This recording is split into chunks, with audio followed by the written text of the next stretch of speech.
Hola a todos los seguidores de MexLivo. Bienvenidos a un episodio verdaderamente especial. El día de hoy tenemos con nosotros a una mujer que vivió en carne propia una de las realidades más oscuras, herméticas y comentadas de México.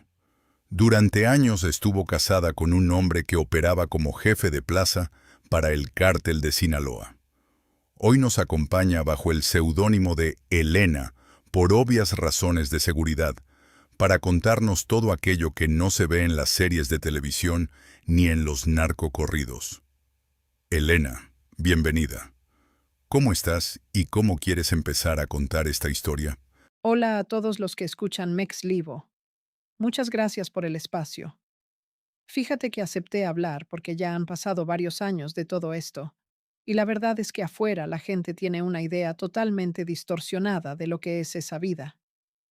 Las muchachas hoy en día ven Instagram, ven a las llamadas buchonas vestidas con ropa de diseñador, en camionetas del año, viajando en jets privados, y piensan que es un cuento de hadas con dinero infinito. Pero la realidad es muy distinta. Es una cárcel de oro, si bien te va. Y si te va mal, es una tumba prematura.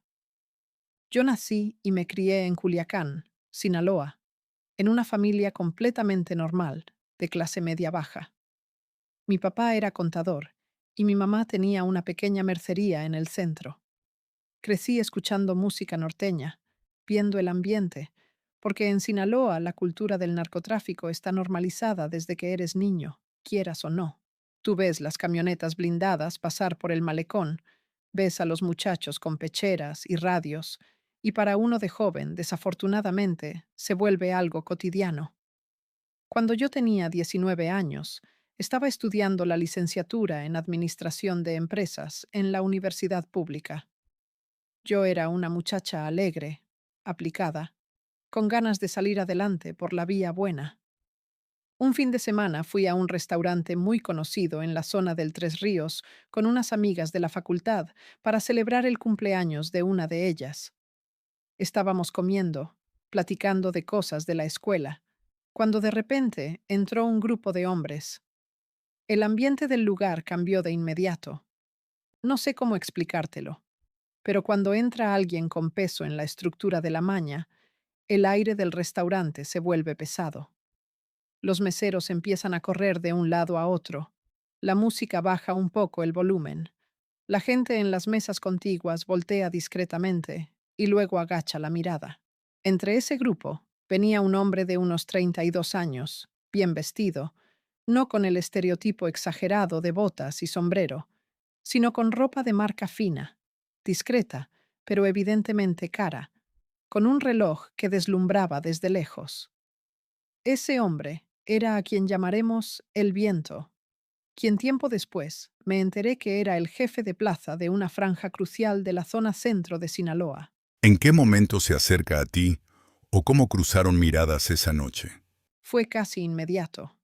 Él se sentó en la mesa principal del fondo con 4 de sus acompañantes, mientras que afuera del restaurante se quedaron 3 camionetas encendidas con escoltas adentro y otros 2 muchachos parados en la puerta del establecimiento.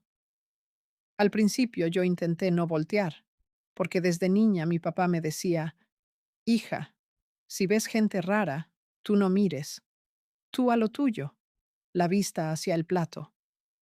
Pero era imposible no sentir la mirada de ese hombre encima. A los 20 minutos de habernos sentado, el mesero principal se acercó a nuestra mesa, trayendo una botella de champán de las más caras del menú y una bandeja de mariscos finos. Nos dijo, les manda esto el caballero de la mesa del fondo con sus saludos. Mis amigas inmediatamente se emocionaron, se rieron entusiasmadas, pero a mí me entró un frío en el estómago. Yo sabía perfectamente lo que significaba aceptar un regalo de esa naturaleza en Sinaloa. Si aceptas, estás abriendo la puerta. Si rechazas drásticamente, corres el riesgo de ofender a alguien que no sabe recibir un no por respuesta. Decidimos agradecer amablemente a través del mesero. Minutos después, cuando nos levantamos para ir al baño, Él se atravesó sutilmente en el pasillo. Tenía una voz muy tranquila, pausada, extremadamente educada a primera vista. Me saludó con mucho respeto. Me dijo que le había llamado la atención mi sonrisa y me preguntó mi nombre. Yo le di un nombre falso por puro instinto de protección, pero él soltó una carcajada suave y me dijo: No te preocupes, sé que te da desconfianza, pero no tienes nada que temer conmigo. Me llamo Arturo. Me pidió mi número de teléfono. Traté de excusarme diciendo que no traía el celular conmigo, pero él sacó un teléfono moderno de la bolsa de su saco y me dijo: Anota el tuyo aquí. Te prometo que solo te marcaré para invitarte a cenar como una persona normal. Bajo esa presión social e intimidación velada, le di mi número real. Ahí empezó mi descenso hacia un mundo del que tardaría casi una década en poder escapar. ¿Y cómo fue ese proceso de cortejo antes de que descubrieras todo su poder en la organización? Al principio, el tipo jugó al caballero perfecto. Durante las 2 primeras semanas no me llamó a deshoras ni me presionó. Me mandaba arreglos gigantescos de flores a la universidad, pero sin nota ostentosa, solo con detalles elegantes. Luego me invitó a cenar a un restaurante privado a las afueras de la ciudad. Cuando llegué, me di cuenta de que él había rentado todo el lugar únicamente para nosotros dos. Había músicos en vivo tocando suavemente en una esquina, iluminación tenue y un despliegue de seguridad impresionante a 500 metros a la redonda, aunque en ese momento yo trataba de no ver a los muchachos armados, escondidos entre los árboles del estacionamiento. Él era un hombre extremadamente encantador cuando se lo proponía. Tenía una conversación fluida, hablaba de negocios, de viajes a Europa, de caballos de pura sangre. Nunca mencionaba armas, drogas ni violencia. Si tú lo escuchabas platicar, parecía un empresario del ramo inmobiliario o ganadero de alto nivel. Empezamos a salir con frecuencia. En cuestión de 3 meses, me envolvió en un torbellino de atenciones que cualquier muchacha joven de mi condición económica encontraría difícil de asimilar. Me regaló un carro del año, porque decía que el mío era inseguro. Cuando le dije que no podía aceptarlo porque mis padres sospecharían, me dijo: Diles que te ganaste una rifa o que te subieron el sueldo, pero tú no andas en carros viejos si estás conmigo.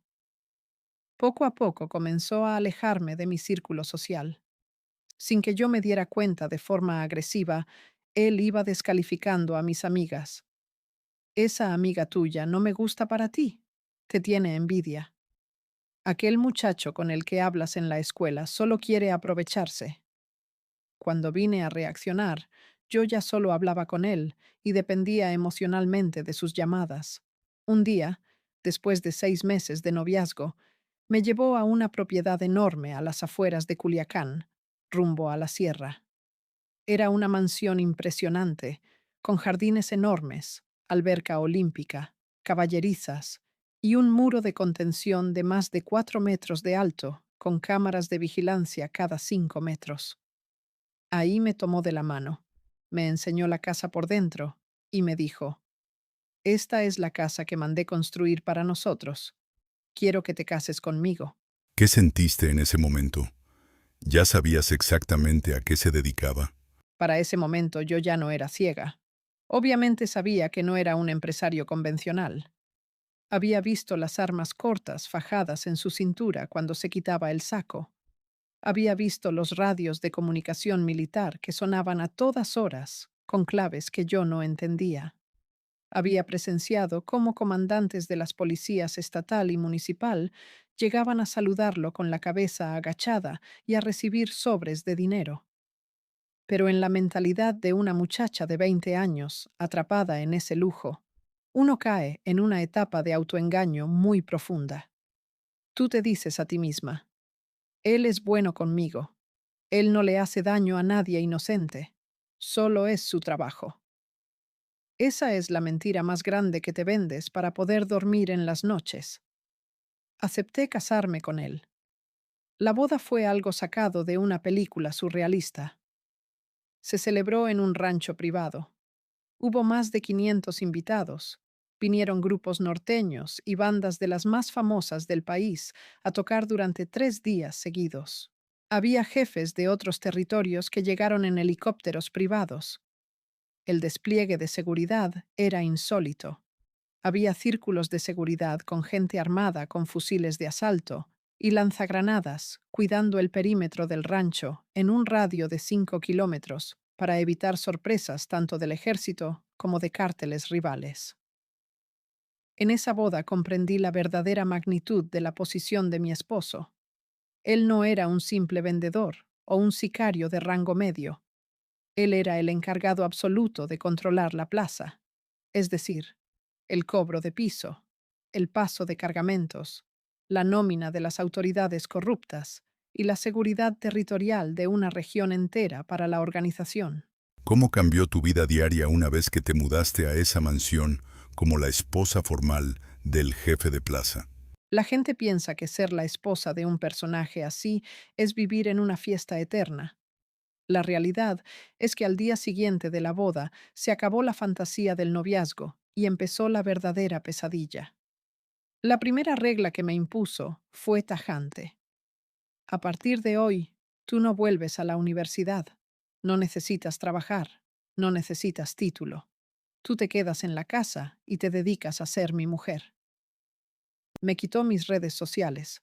Se acabaron las fotos en Instagram, los check-ins en Facebook, las llamadas normales por red celular abierta. Me entregaron un teléfono satelital encriptado y me dijeron que solo podía comunicarme con él, con su mamá y con un chofer asignado. La casa era prácticamente un complejo militar privado. Había entre 15 y 20 hombres armados hasta los dientes, viviendo en las casetas de seguridad alrededor de la residencia las 24 horas del día. Esos muchachos, a los que llamaban plebes o escoltas, no eran guardias de seguridad privada educados. Eran sicarios, entrenados para matar o morir. Muchos de ellos jóvenes consumidos por la adicción y la violencia, con miradas perdidas que te helaban la sangre. Mi rutina diaria consistía en despertarme en una cama king size, importada de Italia, en un cuarto blindado con puertas de acero reforzado que solo se abrían con huella dactilar y clave numérica. Bajaba a desayunar a un comedor gigantesco sola, porque él casi nunca estaba. Las labores de la plaza requieren que el jefe trabaje principalmente de noche y de madrugada. Él llegaba a las 4 o 5 de la mañana, exhausto, oliendo a pólvora, a alcohol, a veces a sudor de campo, cargando una paranoia insoportable. Mi trabajo implícito era no hacer preguntas. En ese mundo hay una regla de oro para las mujeres. Entre menos sepas, más tiempo vives. Si él llegaba de buenas, me regalaba joyas, bolsas de $10,000 que mandaba pedir a Estados Unidos, o fajos de billetes de $100 para que comprara lo que quisiera por catálogos o internet seguro. Pero si llegaba de malas, la casa entera se convertía en un campo de minas. Nadie podía hacer ruido, los sirvientes caminaban de puntitas y yo tenía que estar disponible para atenderlo en lo que pidiera, aguantando sus cambios drásticos de humor, sus gritos y sus sospechas infundadas. ¿Podías salir de la mansión libremente a hacer compras o a ver a tu familia? Nunca sola. Jamás volví a pisar la calle como una persona libre. Si yo quería ir a un centro comercial en Culiacán o a hacerme un arreglo en el cabello, tenía que avisar con 24 horas de anticipación. Su jefe de seguridad, un hombre apodado El Sombra, planeaba la ruta. Salía en una camioneta suburban blindada nivel 7, con cristales de 2 pulgadas de grosor, flanqueada por otra camioneta adelante y otra atrás, con 4 hombres armados en cada una. Llegábamos a la plaza comercial, y sus hombres entraban primero a limpiar el área, es decir, a checar que no hubiera gente sospechosa o halcones de grupos contrarios. Cerraban tiendas exclusivas para que yo comprara sola. Imagínate lo ridículo y humillante que es. Entrar a una tienda de ropa fina, rodeada de tres tipos con pecheras tácticas y armas cortas, ocultas bajo chamarras grandes, mientras la gente afuera te mira con una mezcla de terror, odio y morbo. Perdiste tu identidad. Ya no eres Elena. Eres la señora del señor, un objetivo militar flotante. A mi familia casi no la veía. Mi papá, que era un hombre honesto y de principios, sufrió muchísimo cuando se dio cuenta de en qué me había metido. Él se negó rotundamente a recibir dinero de mi esposo. Mi papá decía, ese dinero está manchado de sangre y dolor de muchas familias. Yo prefiero mi tortilla con sal. Eso a mi esposo le enfurecía. Para un jefe de plaza, el dinero lo compra todo, y cuando encuentra a alguien que no se vende, lo toma como un insulto personal. Tuve que rogarle a Arturo que no le hiciera nada a mi papá. Le prometí que yo me distanciaría de ellos para no generar problemas, así que terminé aislada por completo. Mis padres me veían 2 veces al año, en fechas muy específicas, bajo supervisión y por pocos minutos.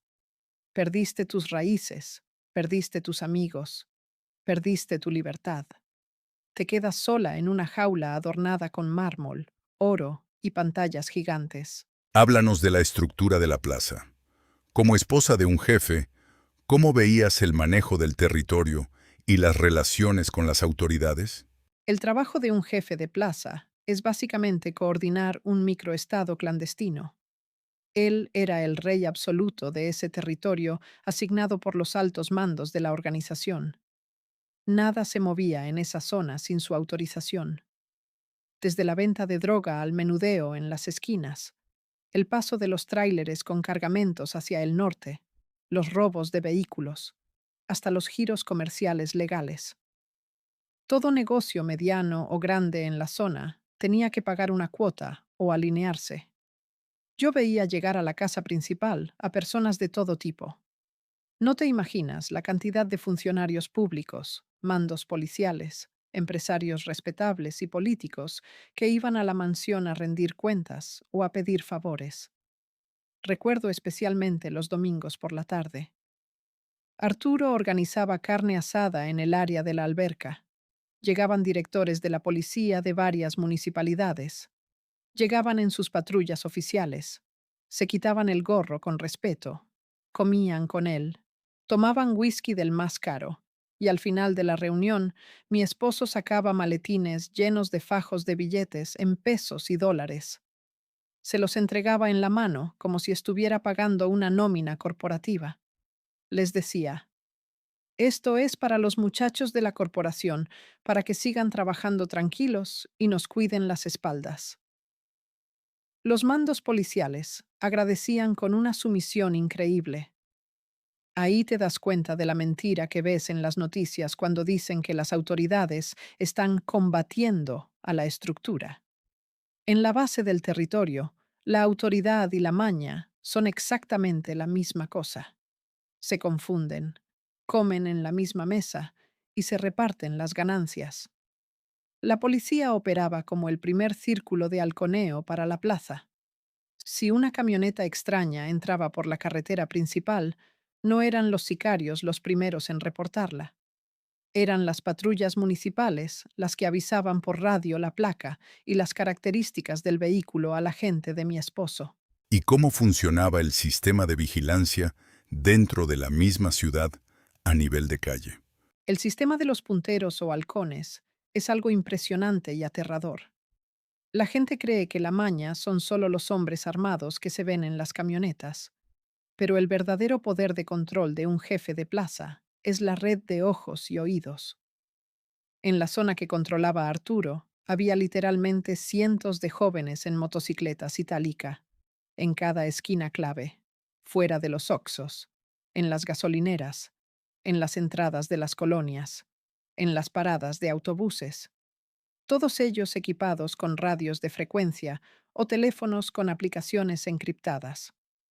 Un puntero no es más que un muchacho de 15, 16 o 20 años que gana un sueldo miserable a la semana por estar parado en el sol todo el día reportando cada movimiento. Si pasaba una ambulancia, la reportaban. Si pasaba un camión del ejército, reportaban cuántos soldados venían y hacia dónde se dirigían. Si un carro desconocido duraba más de 5 minutos parado en una calle, el puntero se acercaba, le tomaba foto a las placas y la mandaba al grupo de mando. En la oficina de mi esposo, dentro de la residencia, había una pared llena de monitores y radios base, escuchando constantemente esas frecuencias. A todas horas se escuchaba ese lenguaje enloquecedor. Atento la central. Va pasando un combo de verdes por la avenida principal. Enterado el uno, denle seguimiento sin dejarse ver. Arturo tenía el mapa entero de la ciudad en la mente en tiempo real. Nadie podía entrar o salir sin que él lo supiera. Esa omnipotencia le generaba un ego gigante, una sensación de ser intocable, pero al mismo tiempo le provocaba una paranoia destructiva. Él sabía que así como él vigilaba a todos, sus propios subordinados o la gente de la facción rival también lo estaban vigilando a él. ¿Hubo algún momento de enfrentamiento o ataque directo que te tocara vivir dentro de esa rutina? Sí, lamentablemente varios, pero hubo uno en específico que me marcó para siempre y me hizo comprender la fragilidad absoluta de esa vida. Ocurrió un martes a las 2 de la mañana, como al año y medio de casados. Estaba dormida en la recámara principal. Arturo no estaba en la casa. Andaba en una reunión de mandos en la zona de la sierra. De repente, me despertó el sonido de explosiones secas y ráfagas continuas de armas de fuego pesado. Los cristales de la recámara, aunque eran blindados, retumbaban con una fuerza aterradora. El sonido del calibre .50 y de los fusiles AK-47 retumbando en la noche es algo que se te mete en las entrañas y jamás se te olvida. Inmediatamente sonó la alarma interna de la casa, una sirena roja muy fuerte. La puerta de la habitación se abrió de golpe y entró el jefe de seguridad, el Sombra, portando un chaleco táctico repleto de cargadores y con un arma larga en las manos. Me gritó: «Al suelo, señora. Nos están metiendo un operativo los contras. Vamos al cuarto de pánico ya». Me agarró del brazo. Prácticamente me arrastró por el pasillo, mientras se escuchaban los gritos de los sicarios de la casa desde el jardín. «Avanzan por la barda trasera. Avienten las granadas. Tiren a matar». El olor a pólvora quemada comenzó a entrar por los conductos del aire acondicionado. Era un humo denso, picante, que te quemaba la garganta. ¿Un cuarto de pánico? ¿Cómo era esa estructura dentro de la casa? Sí, todas las propiedades de los jefes de plaza de alto nivel tienen lo que llaman búnker o cuarto de pánico.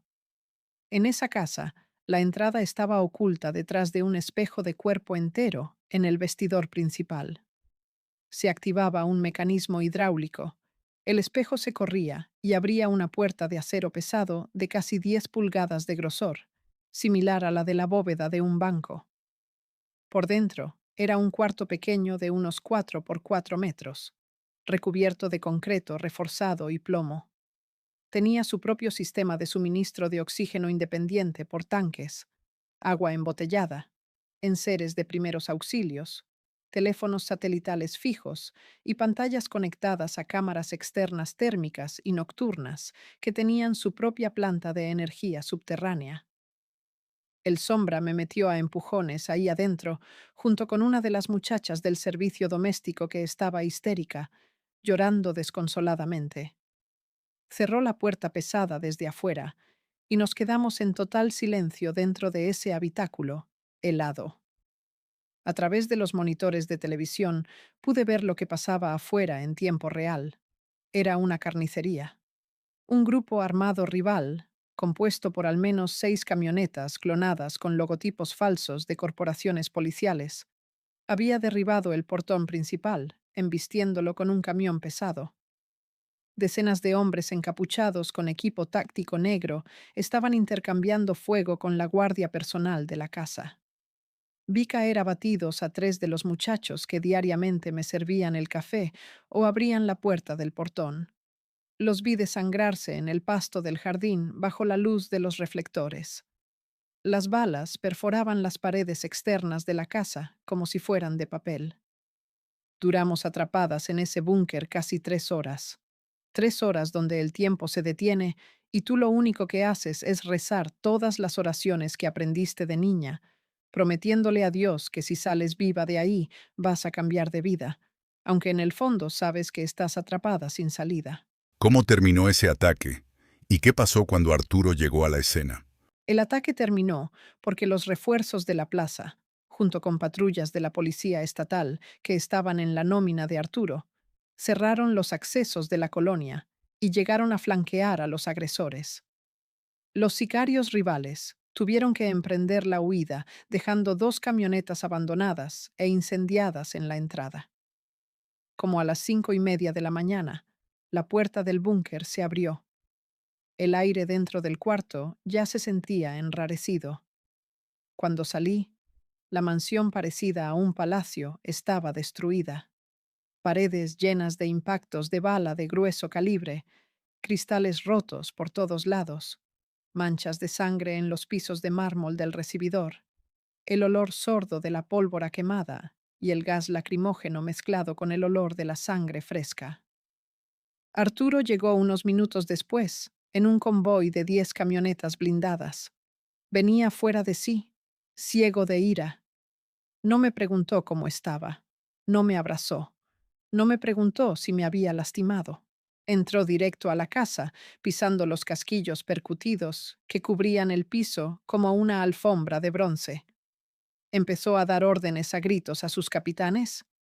Quiero saber quién vendió la plaza. Alguien filtró que yo no estaba aquí anoche. Quiero a todos los punteros de la zona sur en la bodega ahora mismo para interrogarlos.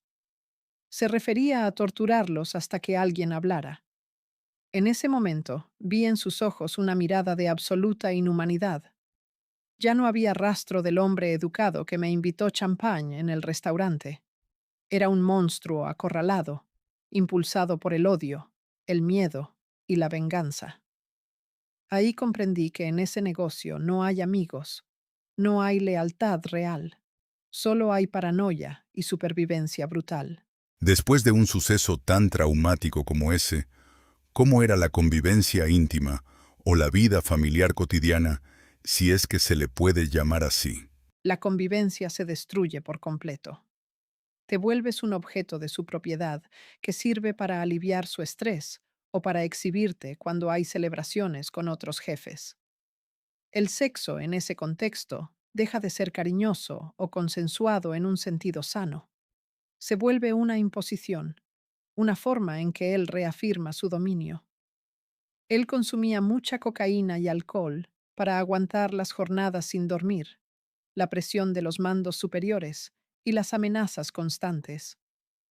Cuando un hombre está bajo el efecto de sustancias duras y con la carga de adrenalina de estar mandando a matar gente todos los días, se vuelve impotente o extremadamente violento en la intimidad.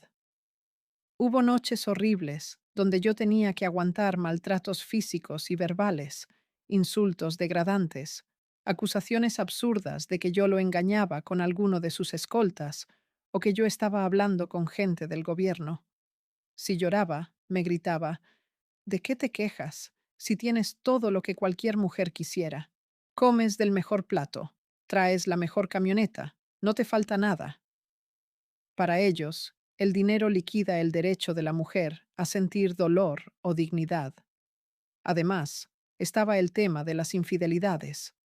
Un jefe de plaza en Sinaloa tiene acceso a docenas de mujeres. Ellos tienen lo que llaman casas de chicas o departamentos de descanso. Muchachas jóvenes, muchas de ellas modelos o universitarias atraídas por el dinero rápido que están a su disposición. Yo lo sabía. Todo el mundo lo sabía. A veces le encontraba llamadas, mensajes, rastros de maquillaje en la ropa o llamadas nocturnas. Si yo insinuaba un reclamo, la respuesta era siempre la misma. Tú eres la esposa, la de la casa, la oficial. Las demás son entretenimiento. Agradece el lugar que tienes y no me pidas cuentas. Tenías que tragarte el orgullo, callar y sonreír en las fiestas familiares como si vivieras en la pareja perfecta. Hablaste de las fiestas y reuniones con otros jefes. ¿Cómo eran esas dinámicas sociales en el mundo del alto mando del cártel? Eran eventos dantescos, de un derroche ridículo e insultante. Se organizaban en ranchos gigantescos en la sierra o en bodegas acondicionadas con lujos extremos en las afueras de las ciudades. Llegaban convoyes de decenas de camionetas último modelo, todas blindadas, con grupos de escoltas de hasta 100 hombres rodeando la propiedad.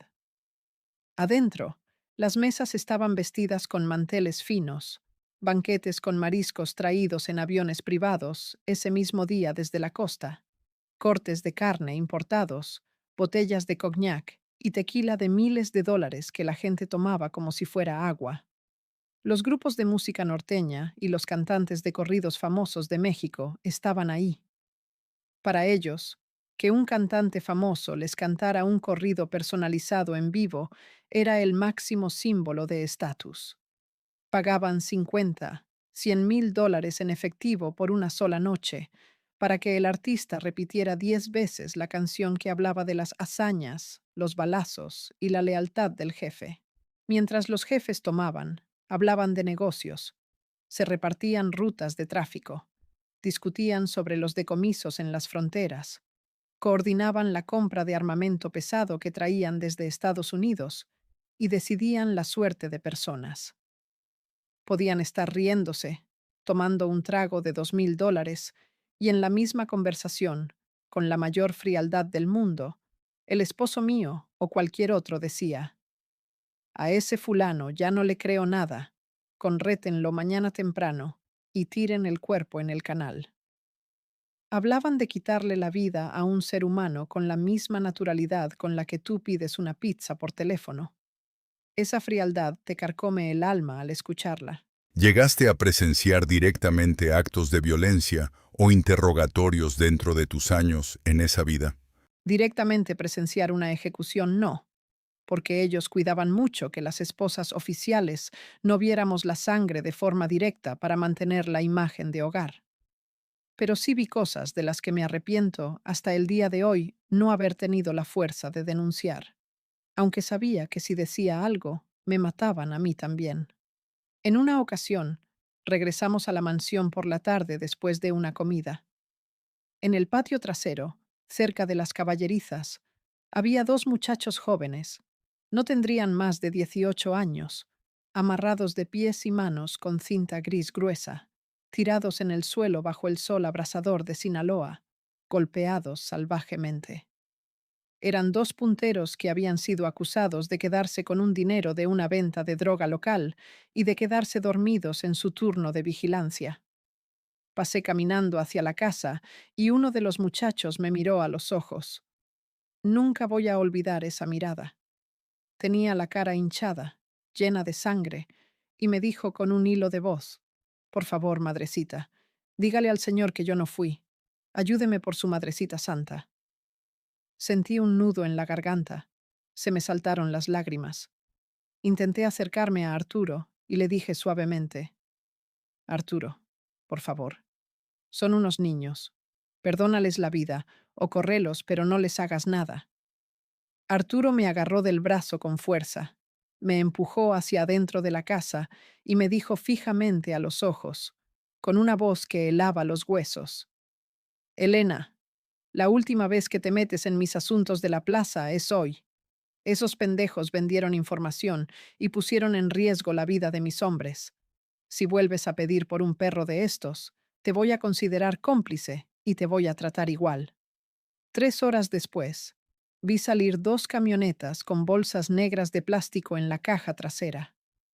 Esos muchachos nunca regresaron con sus madres. Esas imágenes me persiguen todas las noches de mi vida. El dinero no compra la paz mental. El olor de la muerte y la complicidad por silencio te persiguen a donde vayas. Es impactante lo que cuentas. ¿Cómo era el aspecto económico? ¿Cómo manejaban las sumas exorbitantes de dinero en efectivo que generaba la plaza? El dinero en efectivo en ese nivel es un problema gigantesco para ellos. La gente cree que tener dinero es fácil, pero tener millones de dólares en billetes físicos que no puedes meter al sistema bancario de golpe es una pesadilla logística. En la residencia teníamos lo que llamaban las caletas o bodegas ocultas. Había cuartos subterráneos detrás de paredes falsas en el sótano donde había fajos y fajos de dólares y pesos amarrados con ligas dentro de cajas de plástico herméticas para que la humedad y las polillas no destruyeran el papel moneda. Contar el dinero era un trabajo diario para el contador personal de Arturo, un muchacho joven que era licenciado en finanzas y que vivía prácticamente encerrado ahí. Usaban máquinas electrónicas para contar billetes como las de los bancos, que funcionaban durante horas seguidas. El sonido del contador de billetes era la música de fondo constante en esa casa. Había millones de dólares apilados hasta el techo. Para gastarlo o bancarizarlo, Arturo tenía una red de prestanombres e inversiones fachada. Compraban terrenos agrícolas, ranchos ganaderos, flotillas de camiones de carga, agencias de carros usados, restaurantes, desarrollos inmobiliarios en Mazatlán y Guadalajara. Todo a nombre de tíos, primos, prestanombres que recibían un porcentaje solo por prestar su firma. También compraban relojes de alta gama, diamantes y centenarios de oro. El oro y los relojes finos son la moneda de cambio de la maña en caso de fuga. Arturo tenía un maletín de mano de cuero duro que siempre estaba al lado de la cama. Adentro de ese maletín había 2 millones de dólares en efectivo en billetes de 100, 3 kilos de lingotes de oro pequeños, 4 pasaportes mexicanos y colombianos con nombres y fotos falsas de alta calidad, y teléfonos satelitales listos para usarse. Ese era el kit de supervivencia en caso de que el gobierno o un grupo rival irrumpiera y hubiera que salir huyendo por los túneles de la casa en cuestión de 2 minutos. Mencionaste túneles. Se habla mucho de las casas con túneles de escape en Sinaloa. ¿Es una realidad o es mito de la prensa? Es 100% real. En la mansión donde vivíamos había un sistema de túnel subterráneo que era una obra de ingeniería impresionante. La entrada estaba oculta debajo de la tina de hidromasaje del baño principal. Se activaba con un botón oculto en el mueble del lavabo que movía la tina mediante un pistón hidráulico silencioso. Bajabas por una escalera de caracol de concreto de unos 6 metros de profundidad. El túnel medía aproximadamente 400 metros de largo. Estaba iluminado con luces LED de baja intensidad. Tenía ventilación continua, alimentada por extractores silenciosos, y las paredes estaban reforzadas con varilla y concreto para evitar derrumbes. El túnel cruzaba por debajo de la avenida principal y salía al interior de un taller mecánico de apariencia abandonada a 2 cuadras de la propiedad. Adentro del taller siempre había 2 camionetas viejas, pero con motores modificados y blindaje discreto, con los tanques llenos de gasolina y las llaves puestas. Ese túnel se construyó en 6 meses. Trajeron trabajadores de la construcción desde otros estados de la República. Les pagaron una fortuna. Los tuvieron encerrados en el predio sin poder salir hasta que terminaron la obra. Y luego los sacaron de la ciudad para que nadie supiera la ubicación exacta. Todo en esa vida está diseñado para la fuga y el engaño. No hay un solo momento donde puedas relajarte y decir, estoy seguro en mi hogar. ¿Cómo empezó a desmoronarse la estructura de tu esposo y cómo se dio el punto de quiebre definitivo? Todo comenzó a desplomarse cuando se desató una guerra interna entre facciones del mismo cártel. Cuando hay paz entre las cúpulas, la plaza es relativamente tranquila para la gente de adentro. El dinero fluye, los acuerdos se respetan. Pero cuando los altos mandos se pelean por ambición, venganzas o traiciones, la violencia se multiplica por 1000. La zona que controlaba Arturo se convirtió en la frontera caliente entre dos grupos poderosos que antes eran aliados. De la noche a la mañana, Los hombres que la semana pasada venían a comer carne asada a nuestra casa se convirtieron en nuestros enemigos mortales. Empezaron las bajas. Cada 2 o 3 días le avisaban a Arturo que habían ejecutado a uno de sus capitanes o que le habían quitado un cargamento importante. Las carreteras se llenaron de enfrentamientos diarios. La Marina Armada de México mandó fuerzas especiales a la zona para intentar tomar el control de la ciudad. El cerco se cerró por 2 frentes. Por un lado, los rivales que querían la cabeza de mi esposo para quedarse con el cobro de piso y las rutas. Por el otro lado, las fuerzas federales que traían órdenes directas de capturarlo o neutralizarlo. Arturo dejó de ir a la mansión. Nos tuvimos que mover a lo que ellos llaman casas de seguridad de bajo perfil. Pasamos de la mansión de lujo a estar encerrados en casas sencillas, en colonias populares o en ranchitos abandonados en la sierra. Teníamos que cambiar de casa cada 48 horas. No podíamos encender aires acondicionados por la noche para que los drones térmicos del ejército no detectaran el calor de la vivienda. Comíamos comida empaquetada, enlatada. La paranoia de Arturo llegó a niveles enfermos. Empezó a desconfiar de sus propios escoltas más leales. A cualquiera que lo mirara raro o hiciera una llamada telefónica fuera de su vista, lo acusaba de traidor. Ejecutó a 2 de sus hombres de confianza en mi presencia por puras sospechas infundadas. El tipo estaba consumido por la cocaína. No dormía más de 2 horas seguidas. Caminaba de un lado a otro con una pistola escuadra bañada en oro en la mano y una granada de fragmentación en la bolsa del pantalón. ¿Cómo fue la noche en que todo cayó definitivamente? Ocurrió un viernes de madrugada. Estábamos en una casa de seguridad aparentemente discreta en las afueras de un poblado cerca de Mazatlán. Éramos solo 6 personas. Arturo, yo, el Sombra y 3 sicarios jóvenes. Como a las 3 de la mañana, no escuchamos disparos iniciales, lo que significa que las fuerzas especiales de la Marina operaron con silenciadores y extrema precisión táctica. Lo primero que escuché fue el sonido sordo de una explosión controlada que voló la puerta principal de la casa. Inmediatamente, el techo se llenó de humo blanco y estallaron granadas aturdidoras. El destello y el estruendo te dejan completamente ciego y sordo por varios segundos. Sentí que el corazón se me salía del pecho. Caí al piso de la recámara tapándome la cabeza. Los gritos en inglés y español de los elementos de las fuerzas especiales retumbaban en toda la estructura. ¡Fuerzas federales! ¡Al suelo todo el mundo! ¡No se muevan o tiramos a matar! Arturo intentó reaccionar. Agarró su fusil de asalto y empezó a disparar a ciegas por el pasillo. La respuesta de los marinos fue aplastante. Un volumen de fuego impresionante atravesó las puertas de madera y las paredes de tablaroca. Vi a El Sombra caer desplomado a 2 metros de mí, con múltiples impactos en el pecho. Murió al instante, con los ojos abiertos mirándome.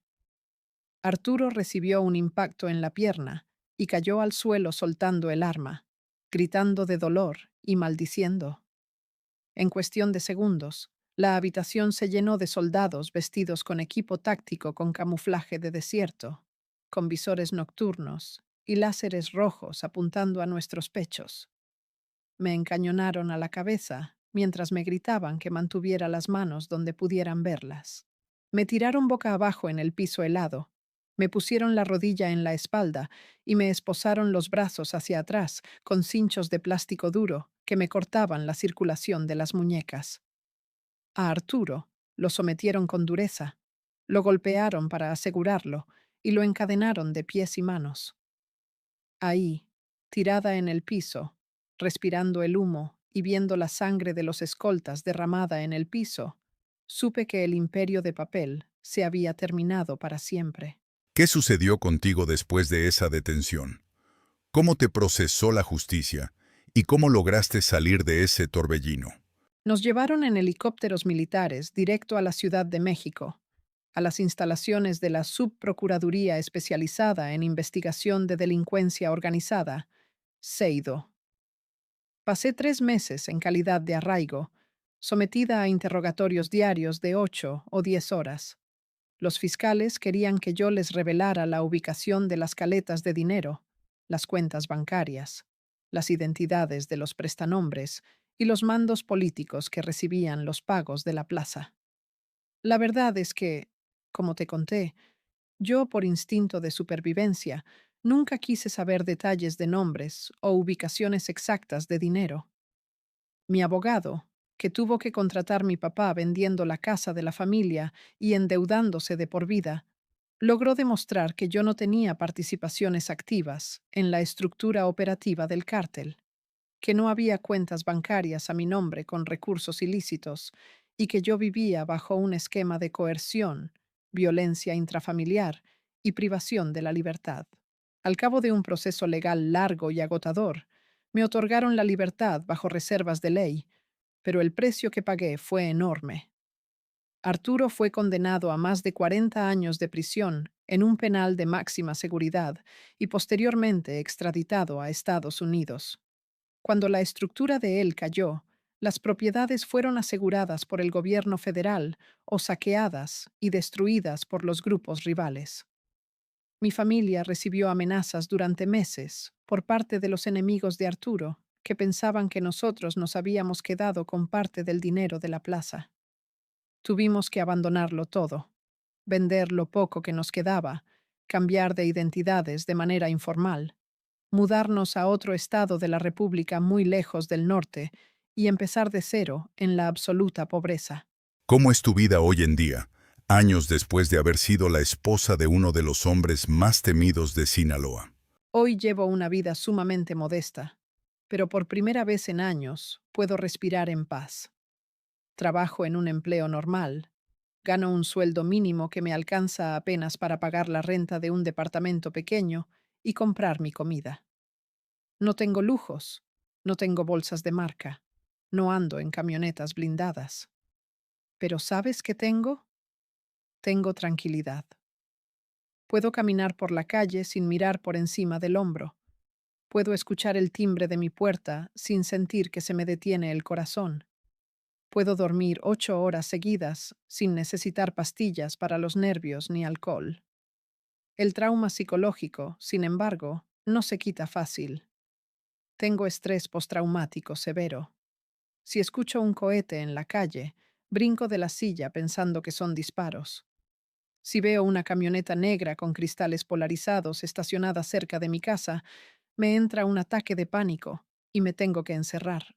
He estado en terapia psicológica durante años para intentar sanar las culpas, porque el remordimiento de haber sido complaciente por omisión, de haber disfrutado de lujos pagados con el dolor y la sangre de miles de familias inocentes, es un peso que voy a cargar en la conciencia hasta el día en que me muera. El dinero sucio no se evapora sin cobrarte la cuota más alta, tu alma y tu paz. Elena, ¿qué mensaje le darías a todas esas jóvenes que hoy en día ven la cultura buchona y la vida de los jefes de plaza como un sueño de dinero, respeto y glamour? Les diría con el corazón en la mano que no se dejen engañar por las redes sociales, por las canciones, ni por las series de televisión. Esas series filtran la realidad y les ponen música bonita a las historias de monstruos. En ese mundo no hay final feliz para nadie. Para los hombres, el camino solo tiene dos paradas: el cementerio antes de los 35 años, o una celda helada de 3 por 3 metros en una cárcel extranjera sin volver a ver la luz del sol. Y para las mujeres que aceptan entrar a ese mundo como novias o esposas, el destino no es mejor. Te conviertes en un trofeo desechable, en una esclava de lujo sin voz ni voto, sometida a violencia, humillaciones, miedo constante y, en el mejor de los casos, a terminar arruinada, señalada por la sociedad y escondiéndote como una fugitiva. Ninguna bolsa Gucci, ninguna camioneta del año, ningún viaje vale perder tu libertad tu dignidad y tu tranquilidad mental. La verdadera riqueza es poder cenar tranquilamente con tu familia una tortilla con frijoles, sabiendo que nadie va a llegar a tumbarte la puerta a medianoche para matarte. Aléjense de esa vida. Busquen el camino del trabajo honesto. Estudien, porque la belleza se acaba y la jaula de oro tarde o temprano se convierte en tu tumba. Elena, no tengo palabras para agradecerte la valentía de sentarte aquí y compartir esta narración tan dura, transparente y necesaria para nuestra audiencia. Muchas gracias por tu confianza. Y a todos los que nos escuchan en el canal MexLivo, los invitamos a reflexionar en los comentarios sobre esta valiosa lección de vida. No olviden suscribirse, darle me gusta y activar la campana de notificaciones para no perderse nuestras próximas entregas. Nos vemos en el próximo episodio.